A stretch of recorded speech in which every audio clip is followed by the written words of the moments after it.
whatever he was, who ran the church, immediately got up and said, "She is not a member of this church." I just want you to know she's not a member of this congregation. She does not speak to this. I would have walked out and said, PJ was only a little guy by then, and he was so busy looking at the incense clouds, he wouldn't leave.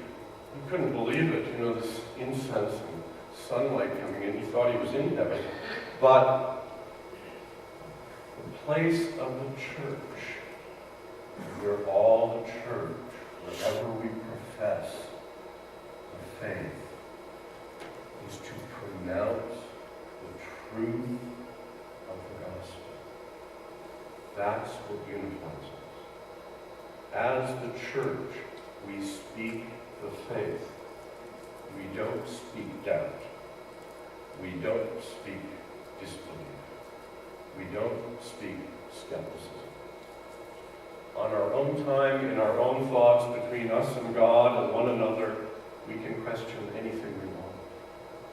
But as the church, Jesus says, we are called to be one, and we are called to be one in the faith.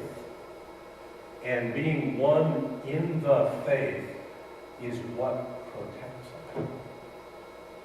The churches I've seen that have become heterodox, which simply means they don't believe anymore. They're not orthodox, they're heterodox. They've mixed the faith with all sorts of other disbeliefs. They're not protected by God. And they go to pieces. I've watched one after another,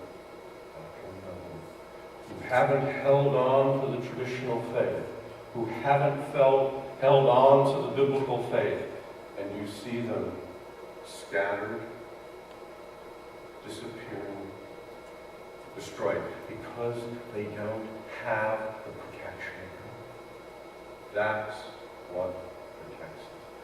That's what Jesus prayed for his disciples, that they be one with God and each other through the faith. So, as a Christian, do not doubt. As a human in our minds, in the world, and all this craziness around us, you may think, you may question God. But as the church, we are to hold on to the faith and pronounce the faith. Belief, not disbelief. Faith, not doubt. That's our calling. That's what Jesus prayed we do. That's what protects us. So when people assail me with doubts and terrible things are happening, and they say, what about this? What about this? Explain this. How could this have happened? I often have to say, I don't know all those answers, but I do know in whom I believe, and that faith hasn't changed. And it won't change. I don't understand everything. I will someday.